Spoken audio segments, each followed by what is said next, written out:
이상 못 번다, 그런 분들은 오늘 꼭 한번 이야기 들어보시기 바라겠습니다. 일단 돈을 버는 데 있어가지고 제일 중요한 건 제가 생각할 때 자기 객관화, 메타인지라고 얘기를 하는데요. 이게 잘 안 돼 있으신 분들 간혹 가다 보면은 뭐 얼떨결에 또는 운이 좋아서 아니면 어떤 뭐 시대의 흐름을 타서 내가 반짝 큰 돈을 벌 수는 있지만 그걸 다시 벌라고 하면은 좌절하거나 우울증에 걸리거나 아니면 다시 난 뭔가 시작할 수 없을 것만 같은 두려움에 휩싸이곤 합니다. 근데 제가 수많은 실패를 경험하고 성공을 거듭하면서 깨달은 딱 한 가지는요, 결국은 메타인지입니다.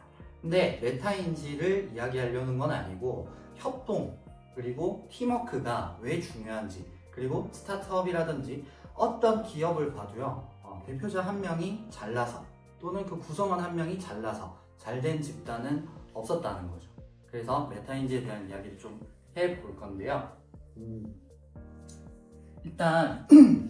일단은 기업을 내가 운영을 한다라는 마인드를 가져야 됩니다. 근데 이거를 내가 마인드를 가지는 것과 그 다음에 객관적으로 생각한다라는 거는 굉장히 큰 차이가 있거든요. 그래서 마인드를 가진다라는 거는요, 내가 어떤 지시를 하거나 아니면 계획을 세우거나 아니면 실천을 한다든지 라고 했을 때 일반인과 기업가의 차이 분명히 있을 것 같은데 혹시 대표님은 어떻게 생각하시나요? 일반인이 내가 어떤 사업을 운영한다, 그때의 마인드와 기업가의 마인드 어떤 차이가 좀 있을까요? 일반인은 그냥 내 기준으로 내 하는데 기준이다. 네. 이 기업 같은 경우는 내가 지시도 내려야 하다 보니까 네. 전체적인 흐름에서 네. 그 사람의 역할을 지정을 해야 되고 네. 역할을 잘 하고 있는지랑 네. 잘 이해하고 있는지까지 다 확인을 해야 되는. 확인을 해야 된다. 좋습니다. 이것도 뭐 틀린 말은 아니에요. 틀린 말은 아닌데 제 대답은, 그리고 제 생각은 이게 일반인들의 사고방식입니다. 내가 대표자니까 나는 이걸 지시해야 되고 흐름을 관리해야 되고 또 역할을 분배해줘야 되고 그 결과물을 내가 확인해야 된다 라고 생각을 하는데, 자, 기업가들은 앞을 내다 본다. 맞나요? 사업가는 그러면은 일반인 사업을 하는 사람은 사업가라고 얘기를 하겠습니다. 그리고 대기업, 기업가들을 기업가라고 얘기를 하고요. 그러면 사업가들은 앞을 내다보지 않을까요? 내다봅니다. 내다보나요? 네. 내다보는데 요거를 가져갈까요? 아니요. 이건 되돌아보는 거예요.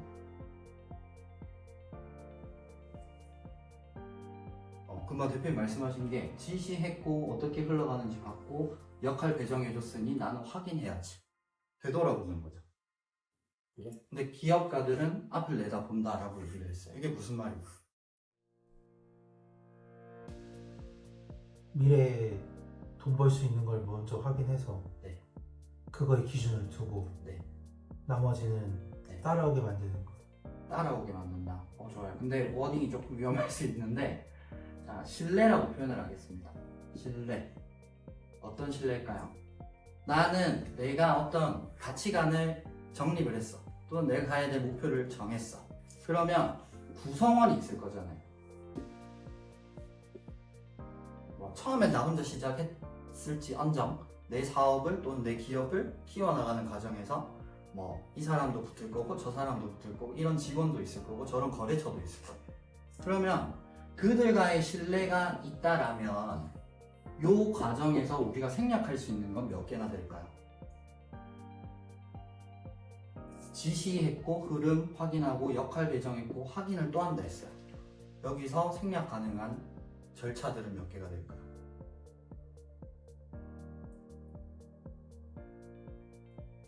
세 개.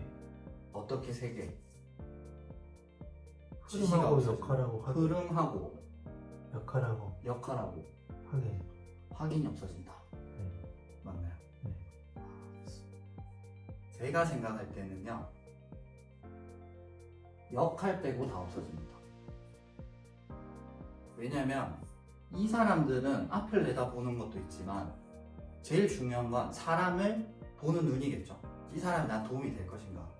그냥 그걸 봤으면 그 사람한테 지시할 이유가 없다라는 거예요. 신뢰가 있기 때문에. 그러면 이제 우리가 알아야 될 건 이 사람이 어떤 일을 잘하느냐, 그래서 어떤 역할을 줄 것이냐, 요거를 봐야 된다라는 거거든요.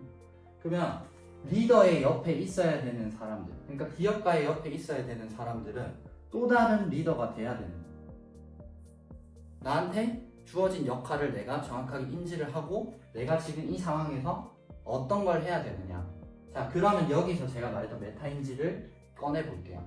그러면 지시, 아까 흐름, 확인 뭐 이런 것들이 있다 했는데, 지시, 흐름, 확인이 있다 했습니다. 여기서 계획이라는 단어가 좀 빠진 것 같아서 제가 추가를 할게요. 그러면 이 리더, 기업가가 아니라 기업가가 신뢰하는 리더로서 우리가 어떤 걸 해야 될까요? 계획을 먼저 세워야겠죠. 그죠?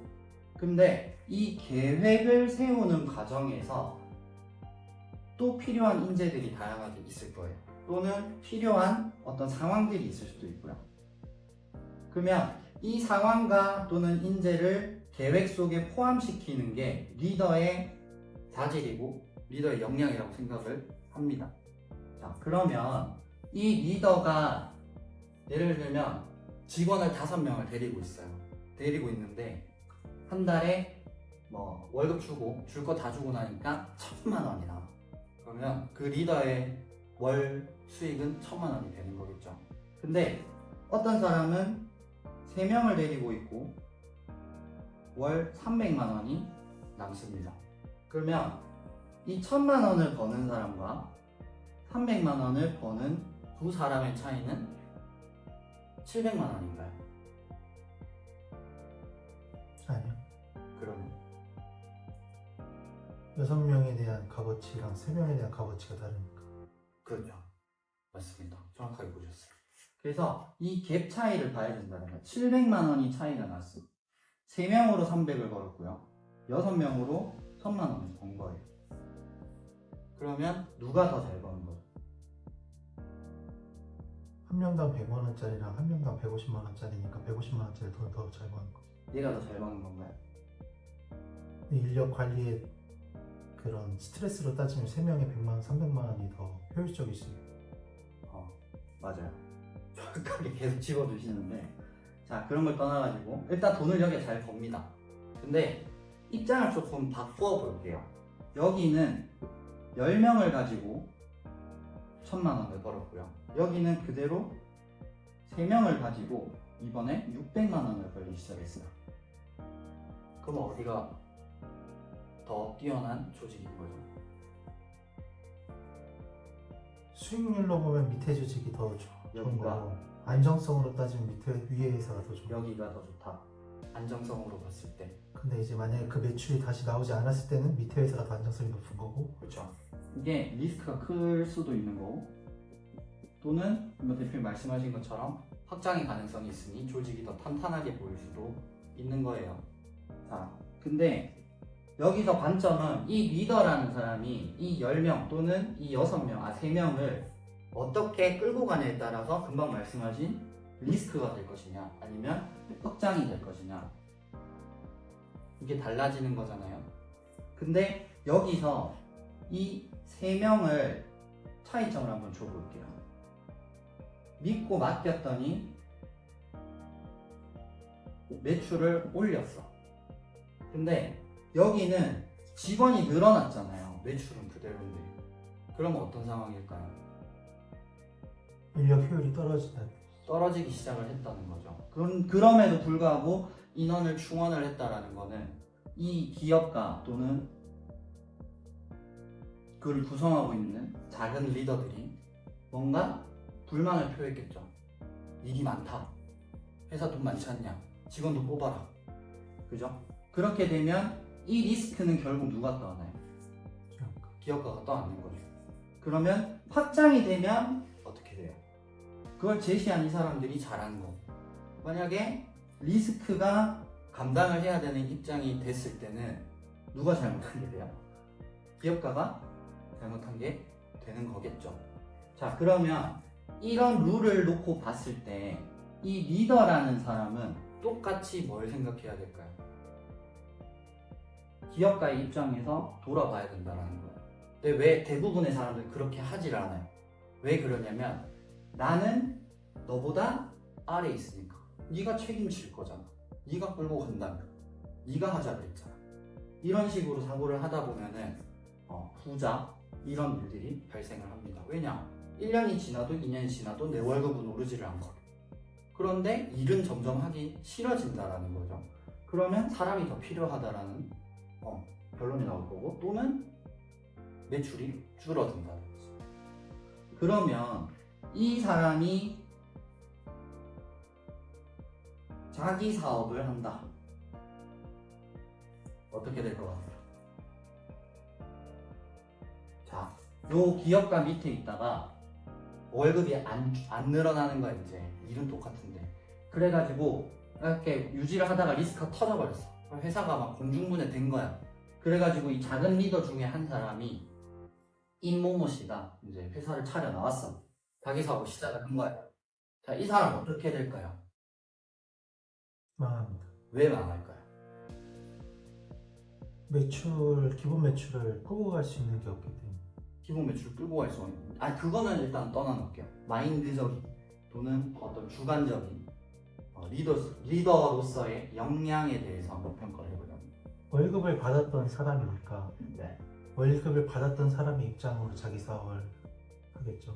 월급을 받았던 맞아요. 좀 포괄적으로 얘기하면 그 말이 맞는 것 같은데 조금 세부적으로 이야기를 해볼게요.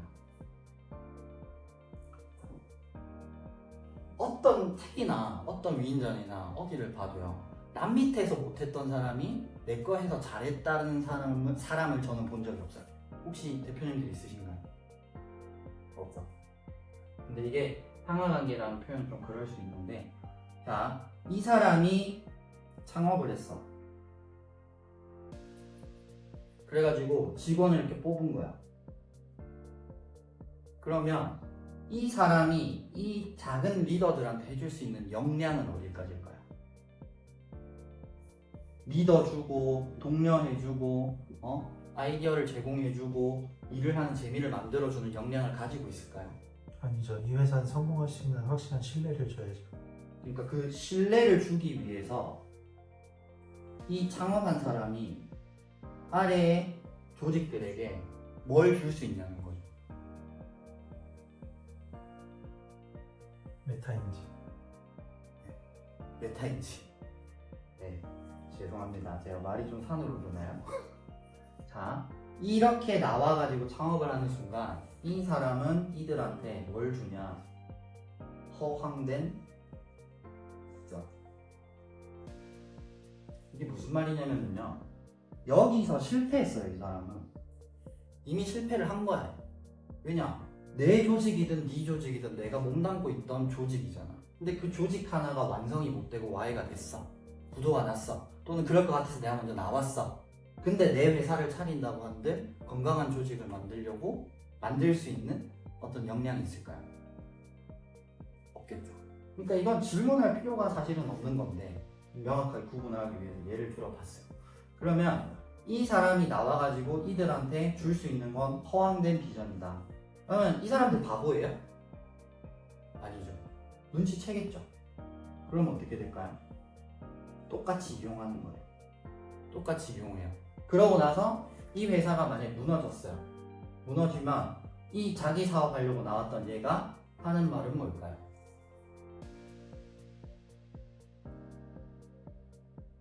직원 때문에 망했다. 직원 때문에 망해. 또는 경리 때문에 망했다. 기타 등등 핑계는 많을 것 같아요. 많을 것 같은데, 자 그러면 여기서 이 옛날의 기업가가 다시 등장을 한번 해볼게요. 이 사람이 정신을 좀 차린 거야. 이제 정신을 차려가지고 이 다 나가고 3명이 남았다 가정을 할게요. 그래가지고 옆 회사를 보니까 3명인데도 600만 원을 만드네. 나도 다시 시작할 수 있을 것 같아 라고 해가지고 3명을 뽑은 거예요. 근데 이번에 좀 다르게 했어. 3명을 뽑을 때 이 사람들의 어떤 의욕이나 성과를 보고 뽑은 거예요. 이 사람은 이걸 할 때 되게 행복해하네. 이게 영업이야. 근데 이 사람은 뭔가 서류 관리를 하는 거에 대해서 되게 잘하네. 이 사람은 마케팅 기획을 너무 잘하네. 각각의 장점을 이제는 볼 눈이 생겼겠죠. 그걸 경험이라고 얘기를 하는 것 같은데, 그런 3사람을 가지고 다시 사업을 시작을 합니다. 자, 요때 1차로 망했을 때 이 사람이 느낀 건 뭐였어? 맨날 지시하고 흐름 확인하고 역할 정리해주고 난 또 확인하고 이러다 보니까 시간이 다 흘러가 버린 거야. 근데 이제 이 3명은 뭐 했어요? 내가 판단할 때 쟤는 행정 전문가, 얘는 마케팅 전문가, 얘는 무슨 전문가. 이제 내 마음속에 뭐가 생겼어요? 확신이 생겼죠. 그러면 이 사람들한테 잔소리할 이유가 있을까요? 확인할 이유가 있을까요? 결과물만 나오면 돼요. 근데 이 결과물이라는 게 이거는 제가 한번 좀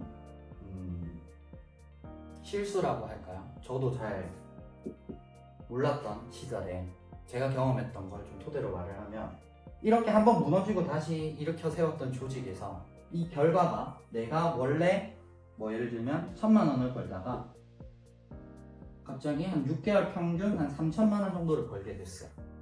벌고 나니까 저한테 뭐가 없어졌을까요?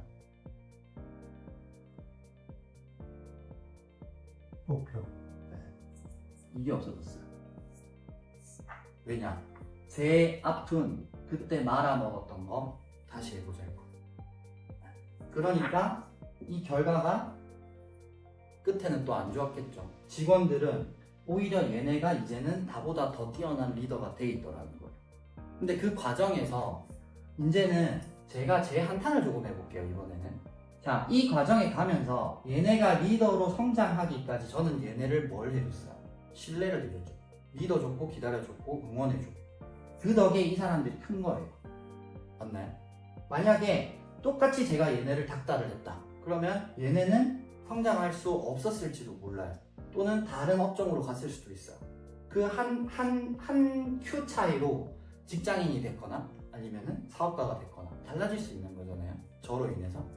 그렇기 때문에 이 사람들을 제가 성장시켜줬다 라고 저는 생각해요. 이 사람들은 아니라고 할 수 있어요. 있는데, 자, 문제는 차이점이 있더라고요. 사실 3명이 아니고 4명인데 이 중에 한 명은 교도소에 갔어요. 그리고 이 중에 한 명은 모텔 사업을 했어요. 잘하고 있어요 지금. 그리고 이 중에 한 명은 연락이 안 돼요. 근데 제가 알기론 요식업 쪽에서 일을 하고 있는 걸로 알고 있어요. 그리고 이 중에 한 명은 남편 때문에 남편이 좀 안 좋은 일을 많이 했더라고요. 조금 먹고 살기가 많이 힘든 것 같았어요. 자, 1, 2, 3, 4번을 일단 뺄게요. 이거는 뭐 그 사람으로 인한 어떤 그런 건 아니니까. 그러면 1, 2, 3번의 차이점을 봤어요. 1번은 뭐였냐면요, 내가 뭐 예를 들면 영업을 잘해. 내가 영업을 잘하니까 돈 벌고 보자 이겁니다. 벌어놨는데 뭐가 돼요? 회계 관리가 안 되는 거야. 내 잘난 줄만 알았던 거야. 근데 2번 친구는 사실 얘가 제 밑에 제일 오래 같이 하긴 했어요, 일을. 근데 이 2번 친구는 얘가 뭘 잘한다 했어요? 행정을 잘 본다 했죠. 돈이 흐르는 거를 되게 관리를 잘하는 거예요. 빵꾸 날 일이 없네. 근데 정말 신기한 게 얘는요, 내가 뭘 못하는지를 알아요. 그래서 맨날 저한테 초반에 이제 저 포함 3명이서 근무를 할 때는 제가 이 친구를 되게 많이 혼냈어요. 뭐 이렇게 맨날 물어보냐. 네가 알아서 좀 하라. 바빠 죽겠는데 그 정도도 못하냐. 그러니까 그렇게까지 얘기하진 않았지만 그런 식으로 잔소리를 했었어요.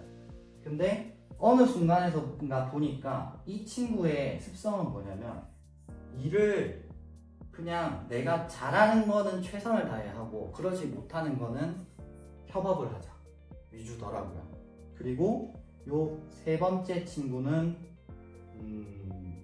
약간 좀 욜로죠.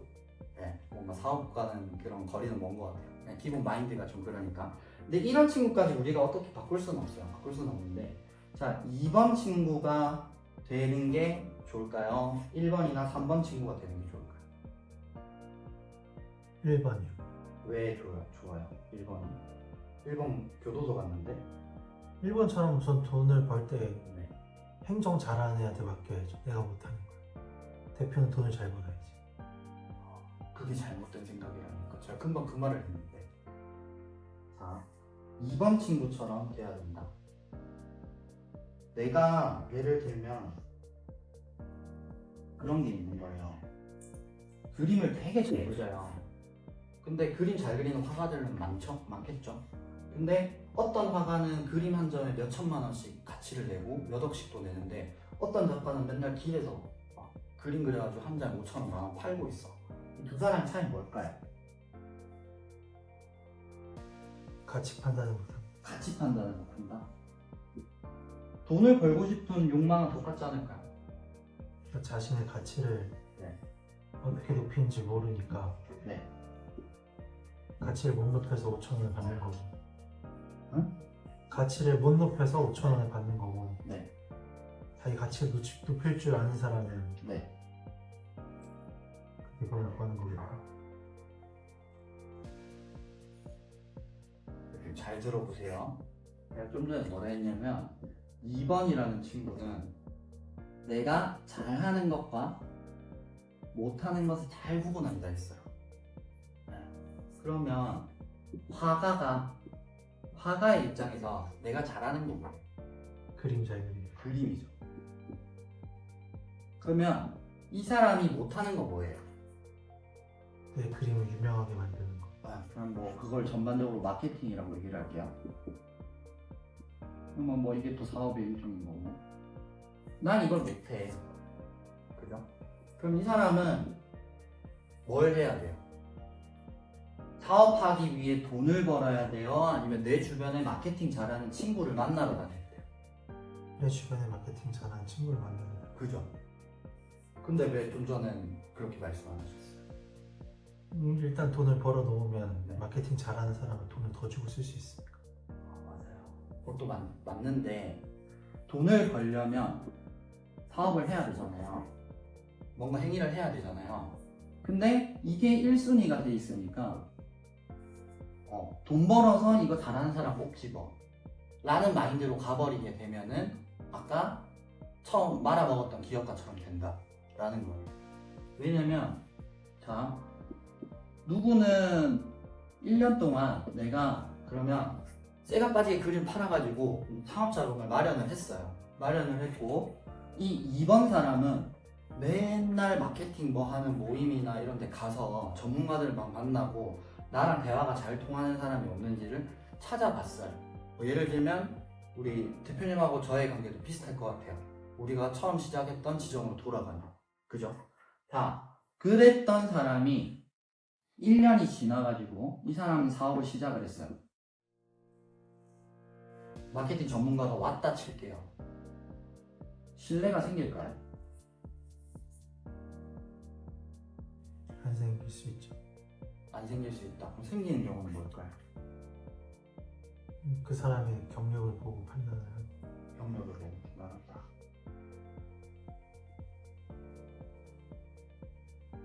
자, 일단 이것도 예를 한번 들어볼게요. 그러면 이 1년 정도 알고 지낸 사람이 내가 이 그림을 되게 잘 그리는데 이 그림 그리는 재주를 좀 어떻게 돈으로 바꿔볼 방법이 없을까? 라고 얘기를 해가지고 이 친했던 사람이 그러면 내가 이번에 이러이런 프로젝트를 기획하고 있는데 한번 해볼래? 라고 제안을 한 거예요. 그러면 수락이 됐어요. 그러면 이 사람과 이 두 사람은 자연스레 신뢰를 할 수밖에 없어요.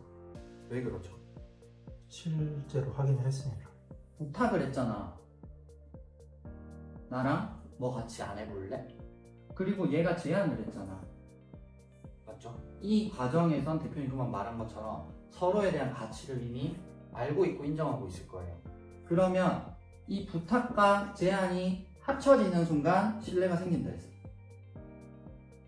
그죠? 그럼 다시 여기로 돌아갈게요. 그러면 이 경력을 보고 사람을 신뢰한다. 이거 좀 위험한 판단 아닐까요? 왜 위험해요? 직접적인 검증을 안 했습니다. 직접적인 검증. 그게 아니라 내가 뭐 하는 사람이나 그림 그리는 사람이야. 사업하는 사람이 아니라. 근데 내 사업을 위해서 핵심 인력을 경력만 보고 데리고 왔어. 처음에는 이 사람한테 다 일임할 수 있어요. 있지만 이 사람도 리더예요? 직원이잖아요. 리더였던 적이 없는 사람이라. 근데 이 사람의 경력을 믿고 내 사업을 맡긴다? 잘 돌아갈까요? 결국은 자기 욕심을 채우거나 아니면 중요하게 발전해야 되는 구간에서 발전하지 못하고 하락을 하거나 둘 중에 하나일 것 같아요. 맞나요? 자, 그러면 이렇게 가는 것보다는 요렇게 내가 부족한 거를 정확하게 파악을 해서 이 부족한 걸 뭐 해야 되는지 협업하는 거죠. 그런가요? 자, 그러면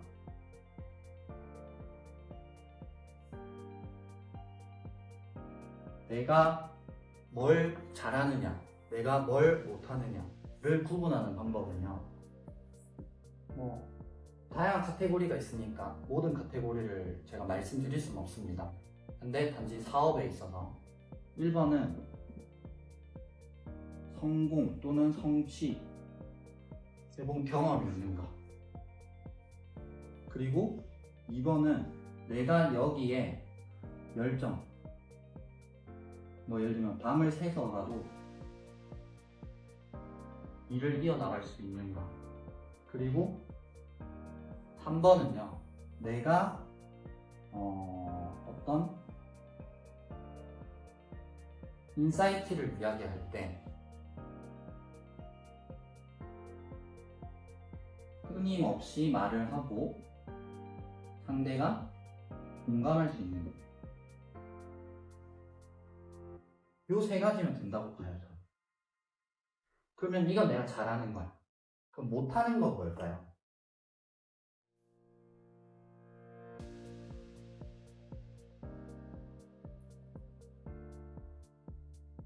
열정 없이 일하는 거. 열정 없이 일하는 거.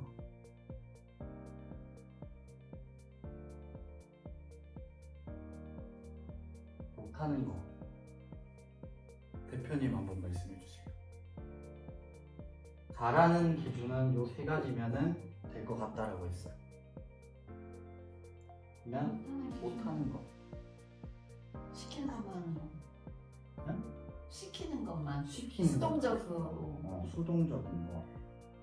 저 메타인지가 안 되는 사람 수동적인 게 능동적인지 수동적인지 자기가 알 수 있을까요?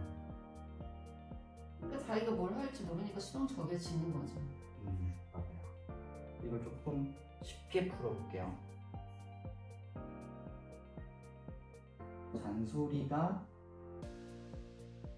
내가 하든 남이 하든 잔소리가 늘어나는 거.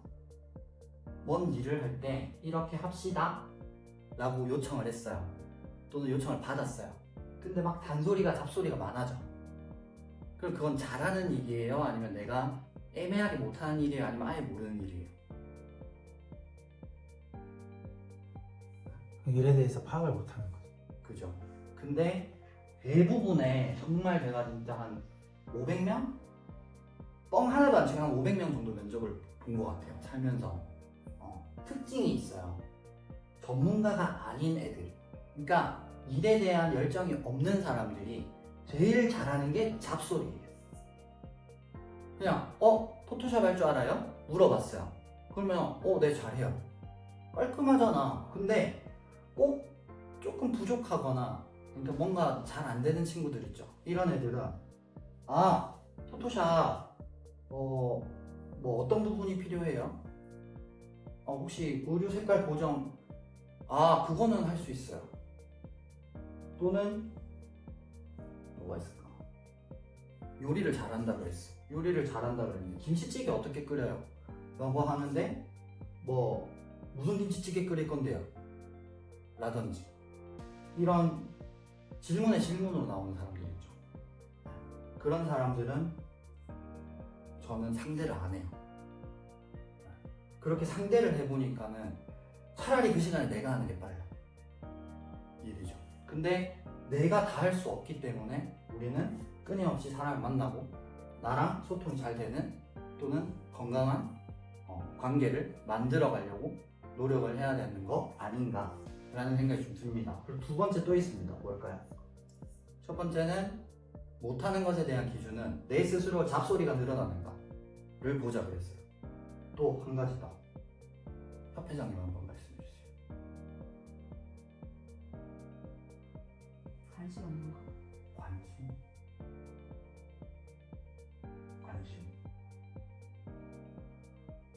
좀 다른 걸로 한번 해볼까요?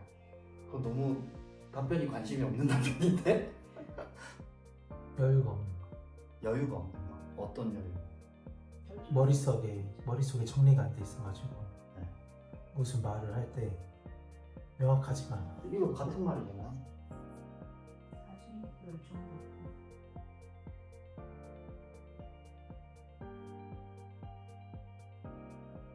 메타인지가 안 돼 있어서 미래를 내다보지 못해. 현재 상황만 보는 거지. 미래를 보는 게 아니라. 다시 한 번만 차근차근 말해 주실래요? 그냥 눈앞에 있는 것만 신경 쓰고 네. 장기적인 계획 없이, 네. 아니 장기적인 목표가 없이, 네. 아니면 장기적에 대한 어떤 상황에 대해서 인지 없이 인지 없이. 그냥 하루하루 살아가는 거. 자, 이 부분은 저는 비슷한 맥락인 것 같아요. 희생이라는 단어를 좀 써볼게요. 내가 이 일을 하면서 희생을 당한다라는 생각이 들잖아요. 그러면 이거는 내가 못하는 일인 거예요. 근데 내가 잘하는 일을 누군가 시켜서 내가 도와줘야 되잖아요. 그럼 내가 희생당한다라는 생각이 아니라 뿌듯하다라는 생각이 들어야 되거든요. 맞죠? 그래서 내가 이 일을 하는데 왜 내가 이걸 해야 돼? 왜 맨날 내가 해야 돼? 쟤 시키면 되잖아. 나 이거 할 줄 모르는데 왜 나한테 하라고 그래? 이러면 내가 희생당하는 느낌이죠. 또는 내가 소모당하는 느낌이겠죠. 그런 생각이 드는 거는 내가 못하는 일. 맞나요? 그러면 요 잘하는 일이 처음부터 잘하느냐? 아니잖아요. 대표님 처음부터 운전 잘하셨어요? 흥미가 있으니까. 흥미가 있으니까 하다 보니까 이쯤에서 브레이크 잡고 이쯤에서 사이드 당겨가지고 360도 한 바퀴 돌고. 맞나요? 운전 그렇게 하세요? 알겠습니다. 장난이고. 네, 그래서 처음부터 우리가 이럴 순 없어요. 처음에 다 2단계라고 해요. 누구나 다 똑같아요. 이런 마음이 안 드는 건 이게 사람이 아니에요. 부처요. 자, 그러면 내가 여기서 일로 가야 된다는 결론이 나오겠죠. 일로 가려면 뭘 해야 돼요? 희생해야 돼. 희생해야 돼. 좋습니다. 그런 것보다는요.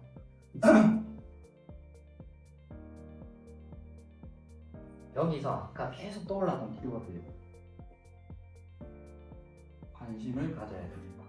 관심을 가지면 첫 번째 뭐가 생겨요? 흥미. 흥미? 맞아요. 네, 그렇게 칩시다. 흥미가 생기면 우리는 주로 뭘 하게 되죠? 행동하게 되겠죠. 관심이 생겼으면. 자, 그러면 이 행동을 통해서 나오는 다음 단계는 뭘까요? 전문성. 전문성. 숙련도. 숙련도. 좋습니다. 숙련도라는 게 생겨요. 그럼 세 번째는 이해도나 숙련도 같은 것 같아.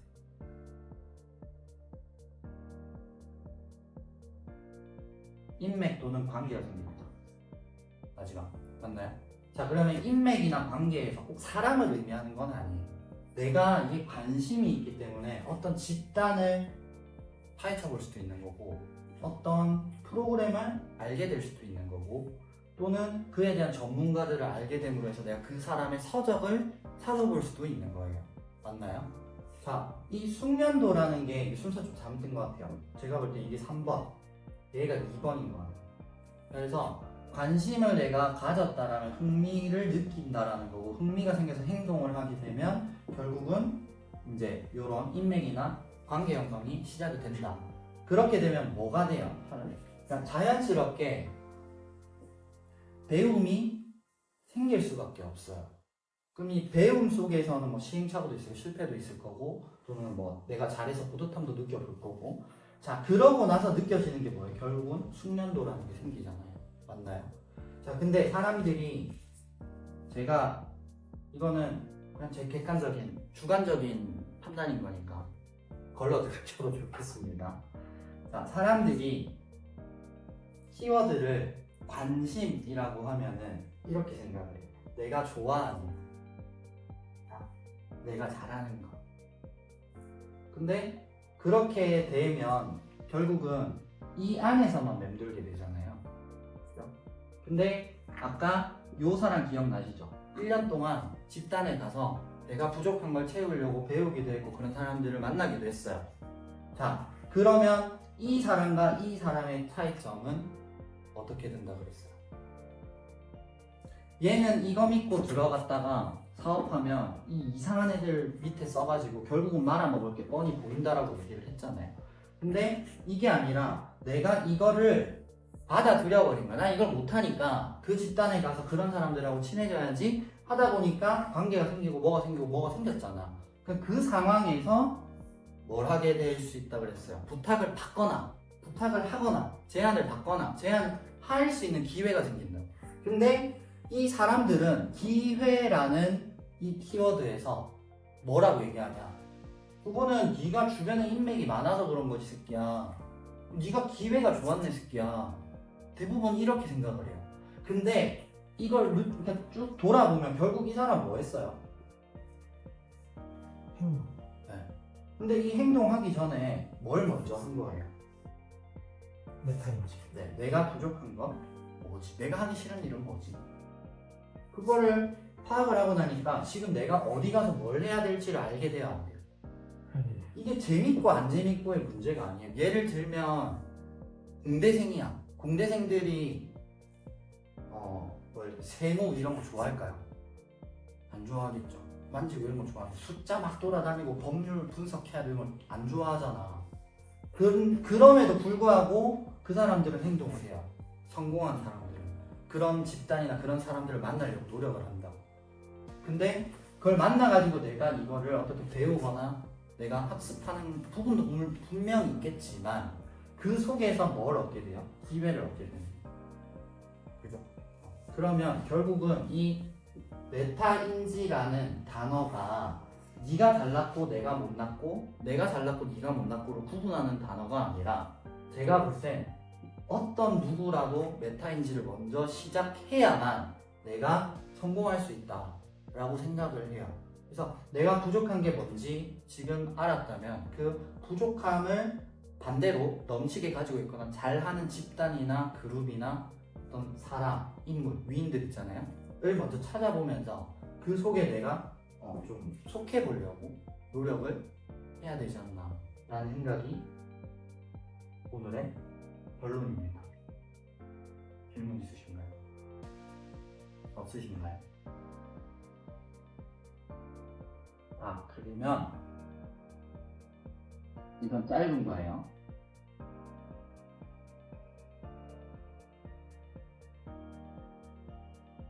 그런 사람들을 대할 때 있잖아요. 예를 들면 어떤 집단에 갔거나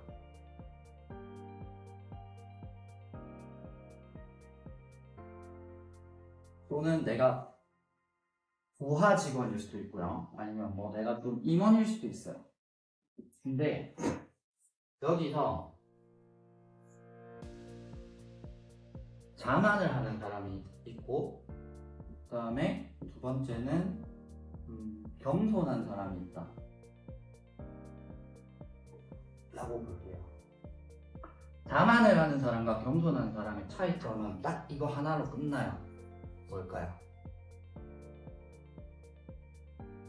수영.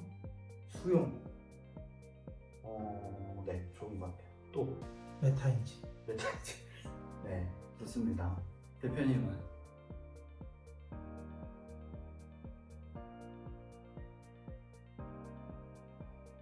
다른 사람이 얘기하는 거를 꼭 받아들일 수 있느냐가 되게 중요하겠죠. 자기 자신이 어느 정도의 수준인지 알면. 정확한 단어가 나왔네요.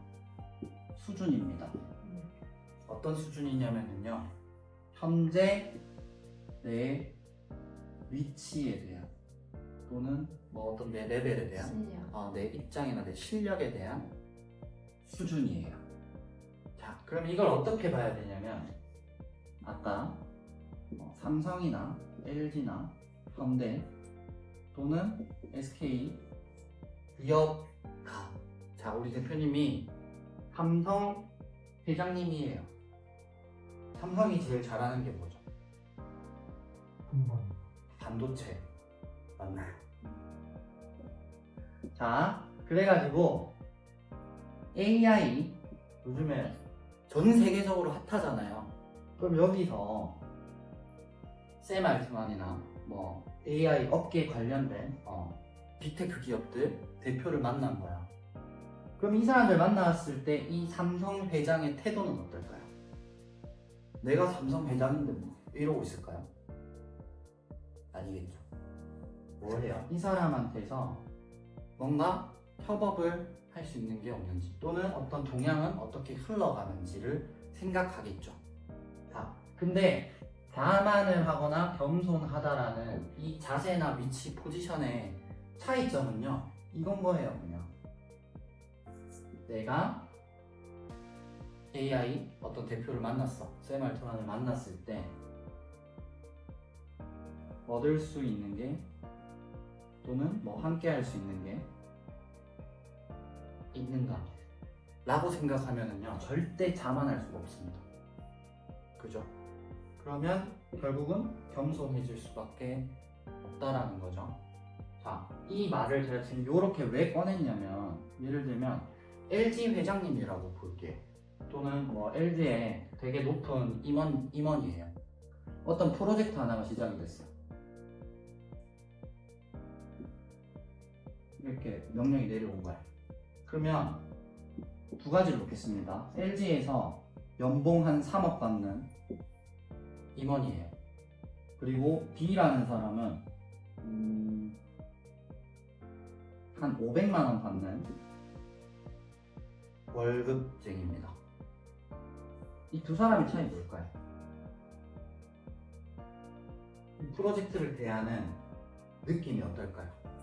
리더랑 그 안에 들어가는 톱니바퀴냐. 500만 원 정도면 이 사람도 능력 있는 사람이에요. 대기업에서 연봉이 그래도 한 7, 8천 원 된다는 소리잖아요. 대기업 초봉이니까. 대기업 초봉이니까. 그래서 리더냐 아니냐의 차이다. 맞나요?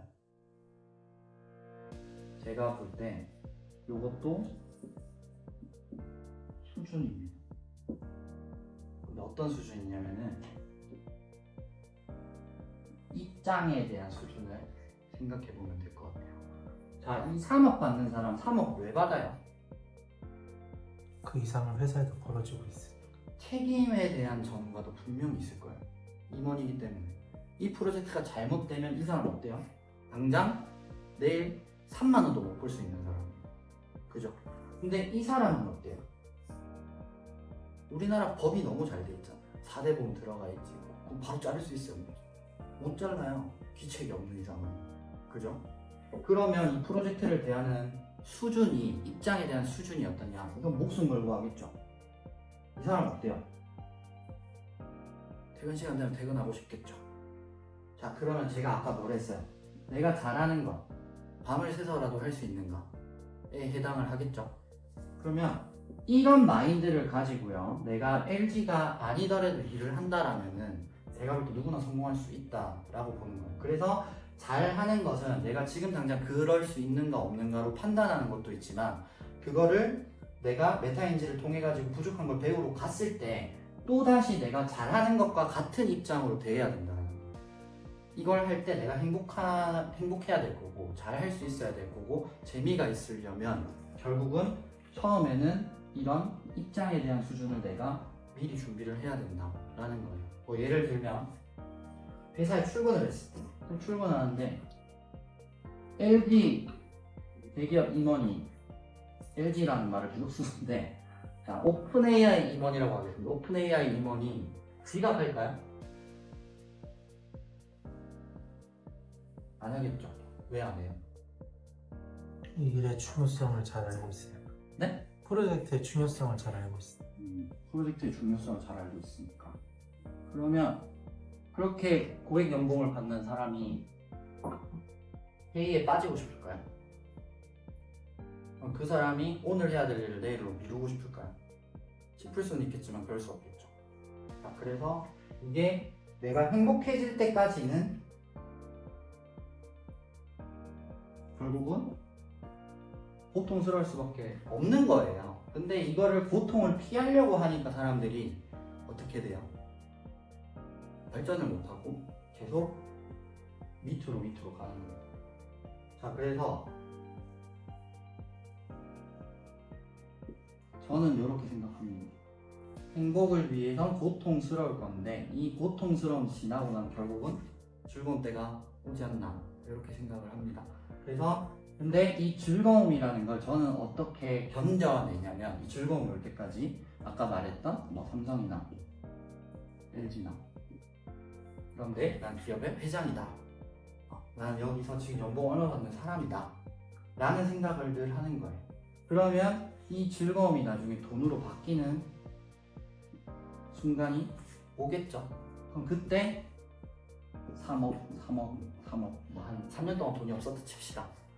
매출 얻다가 내가 이런 마인드로 일을 하고 태도를 정해서 사업을 계속 유지를 하고 참여를 했다라면 결국 나중에 9억이 오지 않겠느냐라는 건데 이 3억 마인드 한번 했다가 갑자기 어느 날은 300만 원 마인드 했다가 또 어떤 날은 30만 원 마인드 했다가 또 갑자기 10억 마인드를 하겠대. 이러면 어떻게 될까요? 잘 될까요?